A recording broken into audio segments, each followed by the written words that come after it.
കാലം തെറ്റി മഴ പെയ്യുന്നത് ശാസ്ത്രത്തെ ഉപയോഗിച്ചുകൊണ്ട് മനുഷ്യൻ പ്രകൃതിയുടെ മേൽ നടത്തിയ കയ്യേറ്റങ്ങളെ കൊണ്ടാണ്. പ്രകൃതി പൊറുത്ത് സഹിച്ചു മടുത്തപ്പോൾ ആ പ്രകൃതി പ്രതികരിക്കുകയാണ്. മലിനീകരണം, പരിസ്ഥിതി, നല്ല ഒരു ശ്വാസം വിടാൻ ബുദ്ധിമുട്ടുള്ള ഒരു കാലത്തേക്ക് മനുഷ്യനെ കൊണ്ടുപോയിട്ട് ചെന്നെത്തിച്ചു. വല്ല കുന്നിന്റെ മുകളിലും പോയി നല്ലൊരു ഓക്സിജൻ.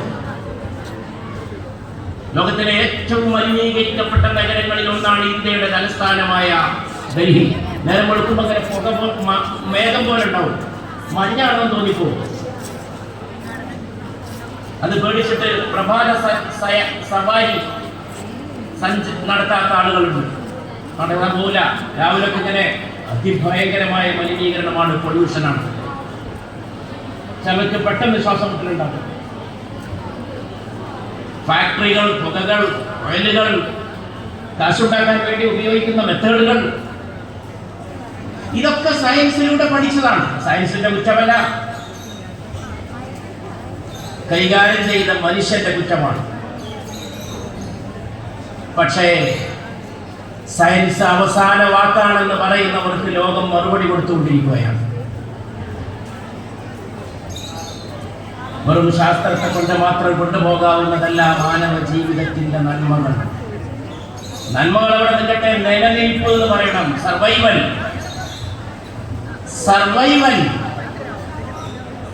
അത് മുന്നോട്ട് കൊണ്ടുപോകാൻ കഴിയുമോ എന്ന് പേടിക്കുന്ന ഒരവസരമാണ്. കടലിൽ കത്തുന്നാണ് സയൻസ് തന്നെ പറയുന്നത്. കുറെ കാലം കഴിഞ്ഞാൽ വെള്ളം ചൂട് പിടിച്ചിട്ട് അങ്ങനെ ഒരുപാട് പഠനങ്ങൾ ലോകത്ത് നടന്നുകൊണ്ടിരിക്കുന്നു. പല രീതിയിലുള്ള മനുഷ്യന്റെ സ്വസ്ഥത, ഇതൊക്കെ വെല്ലുവിളിക്കപ്പെടുന്നത് മനുഷ്യന്റെ സ്വാസ്ഥ്യമാണ്.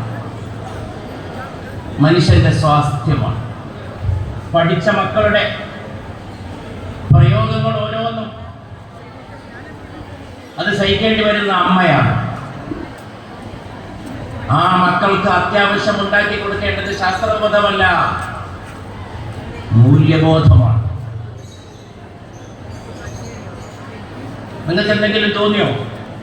എന്നെ ഗർഭം ചുമന്നതിനും പ്രസവിച്ചതിനുമുള്ളത് ആ സ്ത്രീക്ക് ഞാൻ നൽകി എന്ന് ഈ കൊലയാളിയായ മകൻ പറഞ്ഞപ്പോൾ നിങ്ങൾക്ക് എന്തെങ്കിലും തോന്നിയോ? അത് അവന്റെ ഒറ്റപ്പെട്ട സംഭവമാണെന്ന്? ഒരിക്കലുമല്ല. അമ്മ എന്ന ഒരു മഹത്തായ ആശയത്തെ തന്നെ നിരാകരിക്കുന്ന വീക്ഷണങ്ങളും നിലപാടുകളും ഇന്ന് സോഷ്യൽ മീഡിയയിലൂടെയും ക്യാമ്പസുകളിലൂടെയും പ്രചരിപ്പിക്കുന്നുണ്ട്. വിവാഹം തന്നെ വേണ്ടെന്നാ പറയുന്നത്. പിന്നെ എവിടെ അമ്മ? വിവാഹം വേണ്ട, ഒന്നിച്ച് ജീവിച്ചാൽ മതി. പിന്നെ അമ്മ, അച്ഛൻ ഇതൊന്നും ആവശ്യമില്ല. തോന്നിയ പോലെ, കന്നുകാലികളെ പോലെ, ആടുമാടുകളെ പോലെ അങ്ങനെ ആയാ മതി എന്ന് പറയുന്ന സങ്കല്പങ്ങൾ അതല്ല. ഞാൻ കഴിഞ്ഞ ദിവസം യൂട്യൂബിൽ ഒരു വ്യക്തി സംസാരിക്കുന്നത് കേട്ടു. അമ്മയെ അച്ഛനെയും തള്ളി പറഞ്ഞിട്ട് പോന്നതാണ്. അമ്മയെയും അച്ഛനെയും തള്ളി പറഞ്ഞിട്ട് പെണ്ണിനെ വിവാഹം ചെയ്തതാണ്. അപ്പൊ ഇന്റർവ്യൂ നടക്കുന്ന ആള് ചോദിക്കുന്നുണ്ട്, അമ്മ വിളിക്കാറുണ്ടോ? അതിന്റെ മറുപടി ഞാൻ കേട്ടു, ആ തള്ളങ്ങനെ എനിക്ക് വിളിക്കാറുണ്ട്. ഇതൊക്കെ കേൾക്കുമ്പോ ഞാൻ എന്നോട് പറയുന്ന ഒരു വാക്കുണ്ട്, ഇത് കൂടി കേട്ടിട്ടേ നീ മരിക്കാവൂ എന്ന്. ഇത് ഞാൻ എന്നോട് പറയുന്ന, ഇങ്ങനെ നിന്റെ സമൂഹത്തിൽ, നിന്റെ ചുറ്റുവട്ടത്തിൽ ഈ മാറ്റങ്ങളൊക്കെ സംഭവിക്കുന്നുവെന്ന് അറിഞ്ഞിട്ടേ നീ മരിക്കാവൂ.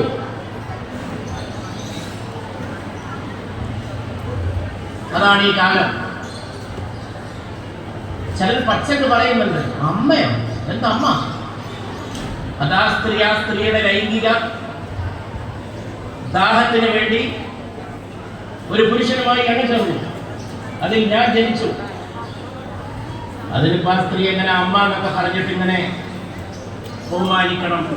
മാതാവിന്റെ കാൽച്ചോട്ടിലാണ് സ്വർഗം എന്ന് തിരുനബി മുഹമ്മദ് നബി ഊന്നി പറഞ്ഞു സല്ലല്ലാഹു അലൈഹി വസല്ലം. ജീവിതത്തിൽ ഏറ്റവും കൂടുതൽ കടമ പാലിക്കേണ്ടത് ആരെന്ന് ചോദിച്ചപ്പോൾ നിന്റെ മാതാവ്, നിന്റെ മാതാവ്, നിന്റെ മാതാവ് എന്ന് 3 വട്ടം തിരുനബി പറഞ്ഞത് മാനവ ചരിത്രം പഠിക്കുന്നവർക്ക് മാത്രമല്ല, സല്ലല്ലാഹു അലൈഹി വസല്ലം മാനവരാശിയുടെ സാംസ്കാരികമായിട്ടുള്ള ഉത്കർഷം അതിൽ താല്പര്യമുള്ളവർക്കൊന്നും അവഗണിക്കാൻ കഴിയാത്ത ചരിത്രത്തിലെ സുവർണാധ്യായങ്ങളിൽപ്പെട്ടതാണ്. അമ്മ മരിക്കുന്ന നേരത്താണ് ശങ്കരൻ വന്നുകൊണ്ട് ചോദിക്കുന്നത്, ഞാൻ എൻ്റെ സംസാരം അവസാനിപ്പിക്കുകയാണ്. അമ്മ ചോദിച്ചു ശങ്കരാചാര്യനോട്, മോനെ എനിക്കെന്ത് പകരം നൽകൂ? നിന്നെ ഗർഭം ചുമന്നു, നിന്നെ പെറ്റു, നിന്നെ പോറ്റി. ശ്രീശങ്കരൻ വലിയ ദാർശനികനാണ്. അപ്പൊ അമ്മയ്ക്ക് ശങ്കരൻ കൊടുക്കുന്ന മറുപടി ഒരു ശ്ലോകമാണ്. എൻ്റെ ചെറുപ്പത്തിൽ ഞാൻ കോളേജിൽ പഠിച്ചിരുന്ന കാലത്ത് എൻ്റെ ഹോസ്റ്റലിൽ എൻ്റെ ഉമ്മ ജീവിച്ചിരിപ്പുള്ളപ്പോഴും അതിന് ശേഷവും ഞാൻ കോളേജിൽ BA പഠിക്കുമ്പോഴാണ് ഉമ്മ മരിക്കുന്നത്. അപ്പോഴും എൻ്റെ ഹോസ്റ്റലിലെ ചുമരിൽ ഞാൻ ഈ ശ്ലോകം എഴുതി വെച്ചിരുന്നു. നൈരുച്യം തൻ ശോഷണം മലമയി ശയ്യാച്ച സാമ്പൽസേ. അമ്മേ, എന്നെ ഗർഭം ചുമന്നപ്പോൾ അമ്മയ്ക്ക് ഭക്ഷണത്തോട് രുചിയില്ലായ്മ തോന്നിയിരുന്നു. അമ്മേ, പെണ്ണുങ്ങൾക്ക് ഗർഭകാലത്ത് ഭക്ഷണത്തോടൊരു തരം അരുചി തോന്നും. എൻ്റെ ഗ്രാമത്തിലെ ആളുകളൊക്കെ ഞാൻ ചെറുപ്പത്തിൽ പറഞ്ഞു കേട്ടിരുന്നു, പച്ചമാങ്ങ തിന്നാൻ മോഹമാണ് ഗർഭമുള്ള സ്ത്രീകൾക്ക് എന്ന്. അപ്പൊ ഞാനൊക്കെ വിചാരിച്ചിരുന്ന ഈ പുളി രസത്തോട്, പുളിപ്പിനോട് പ്രത്യേക താല്പര്യം കൊണ്ടായിരിക്കും ഗർഭം വരുമ്പോൾ എന്നാണ്. അതൊന്നും അല്ല അതിൻ്റെ സയൻസ്. അതിൻ്റെ സയൻസ് ഗർഭകാലത്ത് ശരീരത്തിനകത്ത് വേറൊരാൾ വളർന്നു വരികയാണ്, അത് മറ്റൊരാളാണ്.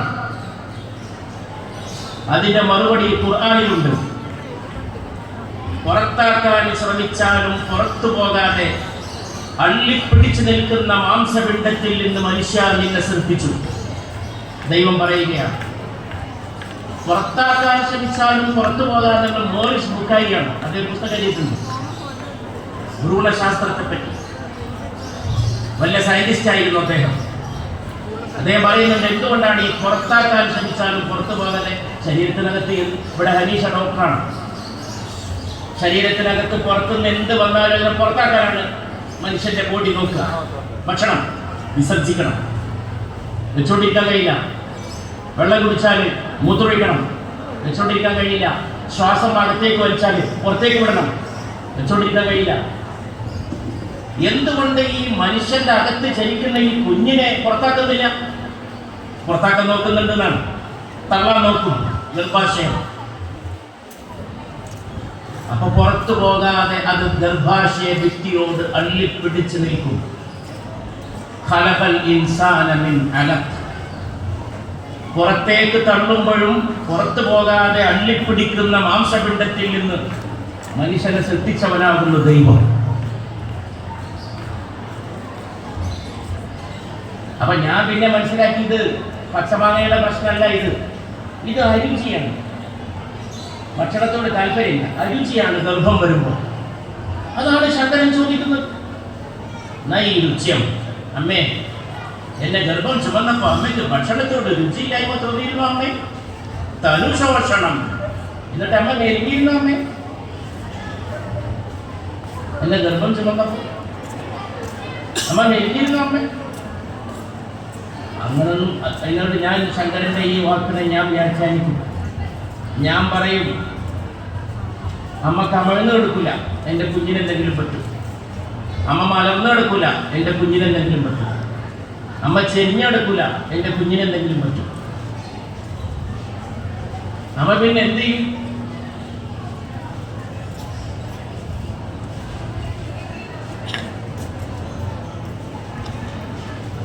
അതാണ് അമ്മ. ഈ ലോകത്തൊരു സ്ത്രീക്ക് മാത്രമേ ഇത് കഴിയൂ. സ്ത്രീയെ ബഹുമാനിക്കണം എന്ന് പറയുന്നത് അവൾ കാമുകിയായതുകൊണ്ടല്ല, അവൾ ഭാര്യ ആയതുകൊണ്ടുമല്ല, അവൾ സഹോദരി ആയതുകൊണ്ടുമല്ല, അവൾ അമ്മയാകുന്നതുകൊണ്ടാണ്. ഖലീൽ ജിബ്രാന്റെ ഒരു കവിതയിലുണ്ട്, ഓരോ സ്ത്രീയിലും ഒരു അന്തർലീനമായ ഗാനമാണ് മാതൃത്വം. കുട്ടികൾ വന്നിട്ട് ഇവിടെ പൂ തന്നു, പെൺകുട്ടികൾ വന്നു അല്ലേ, ചെറിയ മക്കൾ. നാളെ അവിടെ ഒരു മാതാവാകാം. ജിബ്രാനാണ് പറയുന്നത്. കവിയുടെ കണ്ണ്, കവിയുടെ കാത്. ഓരോ സ്ത്രീയിലും അന്തർലീനമായ ഗാനമാണ് മാതൃത്വം. അതിനാൽ ഞാൻ വയലാറിനെ